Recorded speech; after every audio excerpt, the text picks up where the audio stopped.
Halo teman-teman, kembali lagi bersama Flamboyan Film. Kali ini kita membahas alur cerita film yang diangkat dari kisah nyata, Escape from Alcatraz.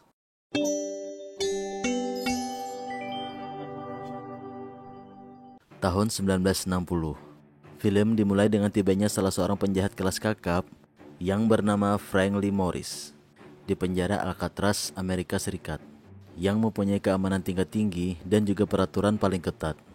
Frank merupakan seorang residivis kepemilikan narkoba hingga perampokan bersenjata. Morris telah menjalani hukuman di Florida dan Georgia.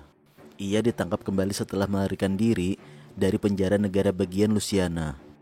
Tetapi di Alcatraz, penjara ini menjamin tidak ada satu tahanan pun yang bisa kabur, karena pengamanannya dan pintunya yang berlapis-lapis. Setelah diperiksa kesehatannya, Morris yang tidak menggunakan satu helai pun pakaian, langsung digiring oleh dua sipir yang melewati beberapa gerbang untuk menuju selnya. Dan welcome to Alcatraz. Itulah kalimat dari sipir yang seakan penjara ini adalah akhir dari kisah hidup Morris. Keesokan harinya, pada pagi hari semua tahanan dikeluarkan dari selnya dan disuruh berbaris dari bloknya masing-masing untuk kemudian menuju kantin penjara. Di sini Morris bertemu dengan seorang tahanan bernama Litmus. Karena Morris terlihat tidak menyukai makanan di sana dan daripada mubazir, si Litmus ini meminta makanan itu. Sementara itu, di meja lain ada tahanan yang mulai curi perhatian kepada Morris.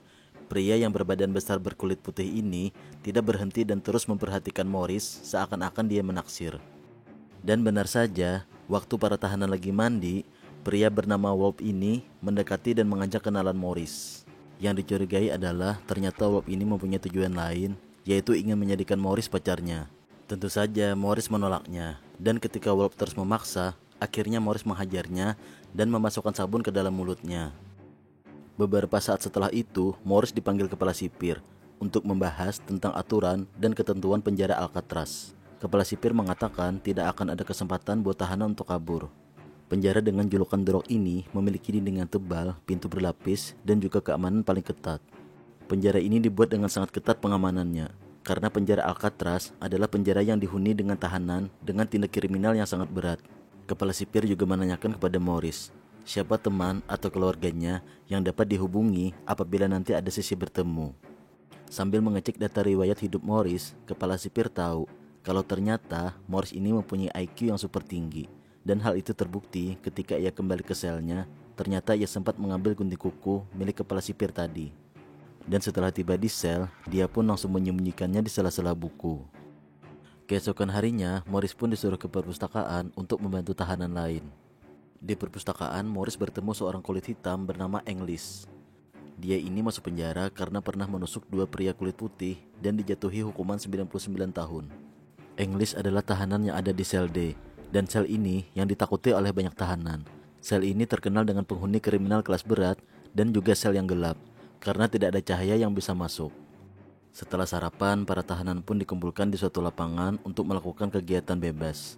Di sini, Morris mendapatkan teman baru yaitu Doc. Doc ini adalah seorang tua yang hobi melukis. Dan melukis adalah alasan Doc mengapa ia bertahan sampai saat ini. Sambil berbicara kepada Morris, Doc bilang penjara Alcatraz adalah penjara terketat yang pernah ia datangi. Biasanya di penjara lain, 8 tahanan dijaga oleh satu sipir. Tapi di Alcatraz, 7 tahanan ini dijaga oleh 3 sipir. Seakan tahu kalau Morris mau kabur, Doc mengatakan kalau tidak ada tahanan yang sanggup kabur dari penjara Alcatraz. Kalaupun ada orang yang bisa keluar dari bangunan penjara, mereka akan meninggal karena kelelahan sebelum bisa mencapai seberang. Saat lagi asik ngobrol bersama Doc, tiba-tiba Wolf datang dengan muka marah sambil membawa pisau. Doc yang melihat hal tersebut kemudian berbisik kepada Morris, mengatakan pisau berada di tangan kanannya. Morris yang sudah siap langsung menepis dan menghalau pisau yang akan menusuk ke badannya. Perkelahian pun terjadi dan menjadi perhatian para penghuni penjara. Pada akhirnya mereka pun dihukum dan dimasukkan ke dalam sel yang gelap. Di dalam sel, Morris langsung ditembak water cannon sampai benar-benar ia kewalahan. Beberapa hari kemudian, Morris kedatangan tahanan baru yang bersebelahan dengan selnya. Mereka pun berkenalan dan Charlie menjelaskan mengapa dirinya bisa ke sini. Ia mengatakan karena telah berkali-kali tertangkap mencuri mobil-mobil mahal. Penjara Alcatraz yang terkenal kejam ternyata tidak hanya menyiksa fisik, tapi juga menyiksa mental tahanannya. Doc yang cinta banget melukis dicabut hak melukisnya karena ketahuan menjadikan ketua sipir sebagai objek lukisannya. Kepala sipir kemudian menyuruh wakil kepala sipir untuk mengambil semua lukisan Doc yang ia buat di sel tahanan. Doc pun merasa heran dan bingung. Dia merasa apa yang dilakukan sipir itu sangat tidak adil bagi dirinya. Karena Doc hanya seorang tahanan yang tua, mau gak mau dia harus nurut sama aturan penjara. Doc yang sangat frustasi akhirnya memutuskan untuk memotong tangannya sendiri dengan menggunakan kapak yang digunakan untuk membuat kerajinan kayu. Sontak semua tahanan keheranan. Kenapa Doc bisa melakukan hal gila semacam itu? Tidak ada tahanan yang tahu apa alasan Doc memotong sendiri jarinya. Sampai pada akhirnya English mengantarkan buku-buku para tahanan. English mengatakan kalau Doc melakukan hal itu karena hak melukisnya telah dicabut. Di lain sisi, para tahanan diberi kesempatan untuk bertemu dengan teman atau keluarganya. Di momen ini terlihat Charlie dan English sangat sedih. English sedih karena tidak bisa menghadiri acara pernikahan anaknya. Sedangkan Charlie sedih karena orang tuanya sekarat dan sakit-sakitan. Setelah sesi kunjungan berakhir, Charlie berbicara dengan Morris. Charlie mengatakan kalau ada pemikiran Morris ingin kabur, dia mau ikut. Hari demi hari Morris pun memikirkan cara untuk kabur dari tempat ini. Sampai suatu saat dia pun melihat kecoa yang masuk ke kamarnya, melewati ventilasi udara di bawah wastafel. Setelah ditelisik, ternyata tembok di sekitar ventilasi itu sudah keropos. Dan Morris di sini berpikir bahwa inilah jalan keluar untuk bisa kabur dari penjara ini. Beberapa hari kemudian, penemuan Morris ini langsung diceritakan kepada teman-temannya. Morris mulai menjelaskan rencananya untuk membuat lubang dari saluran ventilasi. Ia juga menjelaskan kalau lubang yang dibuat tadi akan ditutupi kertas basah agar petugas sipir tidak mengetahuinya. Teman baru Morris yaitu John dan Clarice yang berencana ikut menanyakan kepada Morris bagaimana nanti mereka bisa melewati lautan untuk bisa sampai ke seberang. Dan Morris pun kembali menjelaskan kalau itu tugas mereka mencari jas hujan yang nantinya akan digunakan sebagai pelampung. Akhirnya setelah semua tugas terbagi, rencana pun dimulai. Di malam harinya, Morris mulai menggali tembok dan mengecek seberapa tebal dinding tembok tersebut. Sementara Charlie berjaga-jaga. Morris mengatakan kepada teman-temannya, menghancurkan tembok menggunakan gunting kuku ternyata butuh waktu yang lama. Dia pun berpikir saat sendok bisa jadi alat untuk meruntuhkan tembok. Morris pun mulai menjalankan idenya. Ia kemudian mengotori sendok yang akan dia gunakan. Tujuannya agar ia bisa minta sendok baru. Dan kemudian ia membawa sendok yang kotor tadi ke dalam selnya. Saat malam, sendok yang Morris dapatkan tadi digabungkan dengan bagian gunting kuku. Tujuannya agar menjadi kuat dan juga tajam. Dan sedikit demi sedikit, tembok itu pun mulai terkikis. Berkat bantuan Charlie yang berjaga, Morris pun bisa lebih tenang menjalankan rencananya.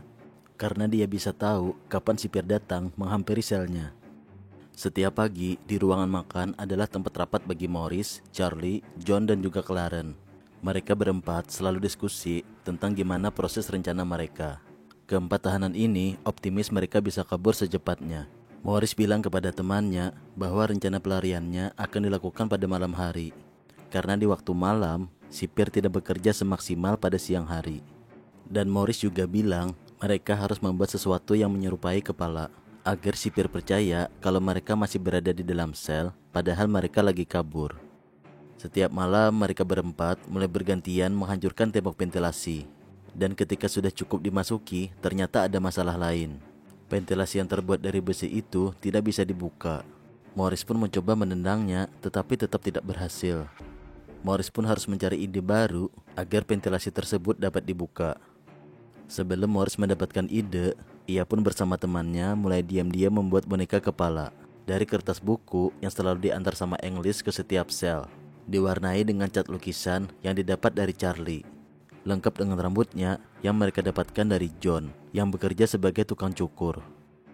Saat mereka bekerja di workshop kayu, Morris pun menemukan sebuah alat yang bisa ia gunakan untuk mematahkan besi ventilasi. Ia pun kemudian membawa alat itu keluar. Namun metal detektor di sana berbunyi dan alat yang dibawa Morris akhirnya disita.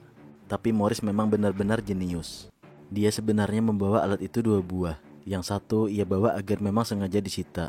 Dan yang satu lagi berhasil ia sembunyikan di bawah sepatu. Malamnya, Morris pun mencoba mematahkan besi itu dengan bantuan alat tadi. Benar saja, Morris berhasil membukanya. Setelah itu, ia pun masuk dan mulai mencari jalan keluar dan sampailah di lantai atas. Namun saat Morris menemukan jalan lain, ia saat itu kesulitan menjangkaunya. Besok malamnya, Morris pun kembali bersama temannya dan mempersiapkan jas hujan yang telah dibuatnya. Di tempat itu, Morris pun kembali berusaha menjangkau jalan tersebut dengan bantuan temannya. Ternyata pintu tersebut terhalang oleh 2 pintu besi dan Morris harus mendapatkan bor untuk membukanya. Suatu hari, ketika Morris dan Charlie bermain musik, tidak sengaja ia melihat kipas dan berpikir untuk mengambil kipas itu agar nantinya bisa dijadikan bor. Di sini hampir saja Morris ketahuan dan kopernya akan diperiksa. Namun untungnya Morris bisa mengalihkan penjaga di sana dan membuatnya lolos tanpa ketahuan. Dan di saat malam tiba, Morris pun bersama John kembali keluar dan mulai meregangkan pintu pertama. Setelah itu, Morris pun melanjutkan mengebor besi pintu kedua. Dalam hitungan hari, semua rencana dan peralatan yang mereka butuhkan telah siap. Namun tiba-tiba saja di pagi hari kepala sipir datang dan mengecek kamar Morris. Untungnya mereka tidak menemukan hal-hal mencurigakan di sana, karena setiap langkahnya sudah Morris persiapkan sedetail mungkin. Kipas angin yang digunakan Morris juga tidak ditemukan di sana. Bahkan ventilasi yang sudah berlubang juga tertutup rapi seperti tidak ada goresan sedikit pun. Morris memang luar biasa dalam eksekusi dan membuat rencana. Kepala sipir di sini tetap merasa curiga dengan gerak-gerik Morris. Dan akhirnya ia pun memerintahkan anak buahnya untuk memindahkan Morris keesokan harinya. Tepat pada malam hari, Morris, John, dan juga Clarence sudah bertemu di titik pertemuan mereka. Sedangkan Charlie ternyata masih di dalam sel dan bimbang antara mau kabur atau tidak. Karena tidak mungkin menunggu, akhirnya 3 sekawan ini melanjutkan rencana mereka tanpa Charlie. Mereka pun mulai naik dan melewati beberapa gedung dengan hati-hati. Ternyata Daro Alcatraz bisa juga diterobos oleh 3 sekawan ini. Namun sangat disayangkan, Charlie terlalu lama memutuskan untuk kabur. Setelah melewati rintangan yang cukup menegangkan, sampailah mereka di pinggir laut. Mereka pun mulai bekerja sama untuk meniup pelampung yang sudah dibuat. Dengan penuh tekad, bermodalkan pelampung dari jas hujan, mereka pun mulai mengikuti arus mengarungi lautan yang luas. Yang kabarnya tidak akan ada yang berhasil mengarungi lautan yang satu ini. Keesokan paginya, pencarian besar-besaran dilakukan di lautan dan juga di pulau terdekat. Namun mereka hanya menemukan beberapa barang pribadi milik John. Dan kepala sipir memastikan kalau mereka mati tenggelam sebelum mereka bisa mencapai daratan. Namun sampai saat ini, polisi menyatakan bahwa mereka tidak pernah menemukan jenazah ketiganya. Pemerintah menganggap Alcatraz sudah tidak bisa menjaga pertahanannya. Dan tidak lama setelah kasus Morris, Alcatraz pun ditutup permanen. Kisah pelarian prank Morris dan teman-temannya sampai saat ini masih menjadi misteri. Apakah mereka berhasil selamat atau mereka benar mati tenggelam di lautan? Semoga kalian terhibur dengan ceritanya dan terima kasih kepada kalian yang sudah menonton sampai akhir. Dan sampai berjumpa lagi di konten Pelampian Film selanjutnya.